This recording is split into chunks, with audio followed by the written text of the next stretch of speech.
आज हम एक नई एक्टिविटी करेंगे, उसमें क्या दिवाली के बारे में बताना है। तो दिवाली के बारे में जैसे आपको जानकारी हो उनके बारे में मुझे बता देना। जहाँ आपको नया है ना वहाँ मैं बताऊंगी आपको। कोई भी एक फेस्टिवल हम चुनेंगे, जैसे दिवाली अच्छा त्योहार है वो चुनेंगे हम, उसके बारे में जानकारी देंगे। और तो कौन कौन से त्योहार आते हैं हमारे? होली, दीपावली, रक्षाबंधन, ईद, क्रिसमस, दशहरा,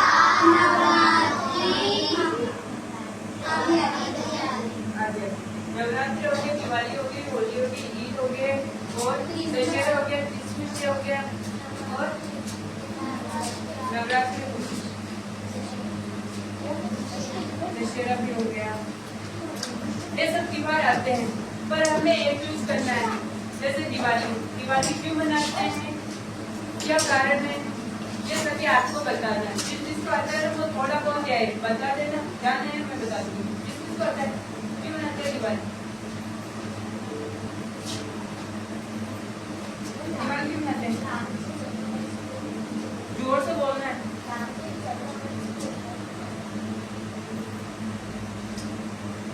कोई भी बोलो ना, जोर से बोलो, तो किसी सुनाई भी नहीं देगा। जोर से बोलो। नहीं मैं बता दो, एक बार फिर बता दो। क्या राम जी और लक्ष्मण जी, सीता जी, राम जी की पत्नी थी सीता जी और उनकी माता कौन थी? कौशल्या। उनके पिता थे दशरथ। दशरथ के 3 पत्नियां थी, एक का नाम कौशल्या था, एक का नाम मथुरा था, एक का नाम केकैया था। 3 थी।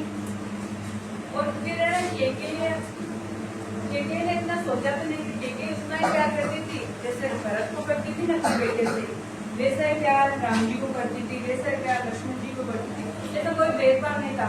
उन्होंने जानबूझकर कुछ भी नहीं किया था। ये सब देवता ने रचा की, देवताओं ने ऐसा रचा तभी जो दिवाली मना रहे, वरना नहीं रचते तो दिवाली कैसे मनाते? नहीं मनाते दिवाली। और राम कैसे मनाता?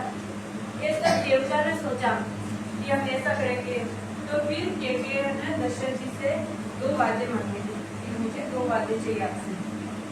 फिर राजा कोई भी अपनी पत्नी को इनकार नहीं करते थे, सब कुछ देते थे। जैसे वो कुछ मांग ले तो उनको देना ही पड़ता था। उसने ऐसा किया, केकैया ने बोला कि मैं कुछ भी मांगू मुझे आप दोगे, मना नहीं करोगे, इनका कुछ भी ना नहीं करोगे। तो फिर दशरथ ने बोला कि बोलिए आपको क्या चाहिए? तब केकैया ने बोला कि मेरा बेटा ही राज करना चाहिए, इस सिंहासन पर मेरा बेटा ही राज करेगा।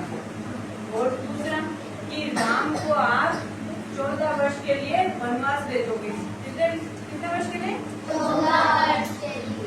तब दशरथ जी ने किया कि अच्छा मैं मान लूंगा। उसने तो मान लिया, पर मन तो ऐसा नहीं कर रहा था क्योंकि उनका बड़ा बेटा था राम जी। ऐसे कैसे मन होता है अपने बेटे को वनवास दे? नहीं होता है, किसी का मन नहीं होता। वो पिता थे। तब राम जी ने बोला कि मैं ये आपके बात है ना देखिए मैं आपके पूरे करूंगा। तब वो गए थे 14 साल के वनवास से लेके। जब बोला कि मैं जाऊंगा, तब पिताजी ने बोला कि नहीं मैं आपकी हड़तालूंगी, यानी कि पत्नी होगी तो साथ ही चलूंगी, आपके साथ नहीं तो आपके साथ ही चलूंगी। और लक्ष्मण जी ने बोला कि मैं आपका छोटा भाई हूँ, आपकी रक्षा के लिए मैं साथ नहीं चलूंगा। तो वो साथ जाने के बाद में 14 साल के जब पूरे हो गए, 14 साल पूरे हो गए, भाई आप अयोध्या 14 साल पूरे अयोध्या आने वाले हैं। तब लंका में जाकर रावण को मारा था। इसी खुशी में मनाते हैं, जैसे दशहरा किसी रावण को मारने में मनाते हैं। राम जी ने मारा था, तब राम जी को मारा था ना, जब आए वापस अयोध्या लौट कर आए थे, तब मैंने घी के दिए जलाए थे। सभी अयोध्यावासी घी के दिए जलाकर उनका ना खुशियों से स्वागत किया कि हमारे राम लौट आए। इसलिए ना दिवाली मनाते हैं। दिवाली के दिन सब साफ सफाई करते हैं। क्या क्या करते हैं घर पर? कौन क्या मनाता है? सब अच्छी मिठाई बनाते हैं और अपने घर को सजाते हैं। सब सजाते हैं लाइटों से। ऐसे उस दिन लगता है कि जैसे सचमुच राम जी हमारे घर पे आए हैं। उस दिन लक्ष्मी जी की, माता सरस्वती की और भगवान गणेश जी की पूजा करते हैं सब। और सब रात में उनकी आरती करते हैं, अच्छे अच्छे कपड़े पहनते हैं। ये सब एक खुशी का त्योहार होता है। सब अपने पेड़ से अपने बड़ों के जाते वो हमें आशीर्वाद देते हैं, कोई पैसे देते हैं। ये खुशी अलग ही होती है। जो दिवाली आती है सबके लिए अलग खुशी होती है।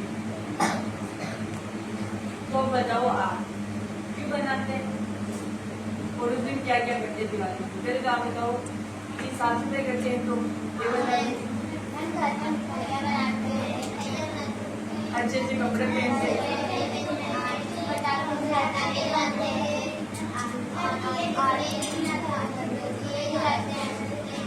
उस दिन हम शाम को दीपक जलाते हैं और पटाखे खाना खाने के बाद में सब मिलकर फैमिली वाले पटाखे जलाते हैं सब। और दूसरे दिन सभी नए कपड़े पहनते हैं और सबके पाँव छूते हैं। उस दिन गोवर्धन पूजा की जाती है और उसके बाद में भैया दूज आता है। आता है भैया के रक्षा के लिए उसको धागा बांधते ये होता है। दिवाली क्यों मनाते हैं?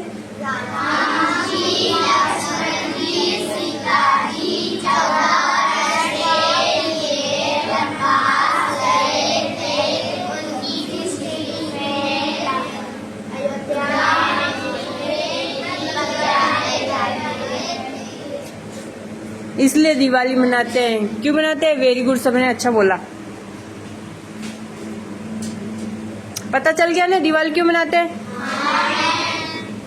अच्छा चलो।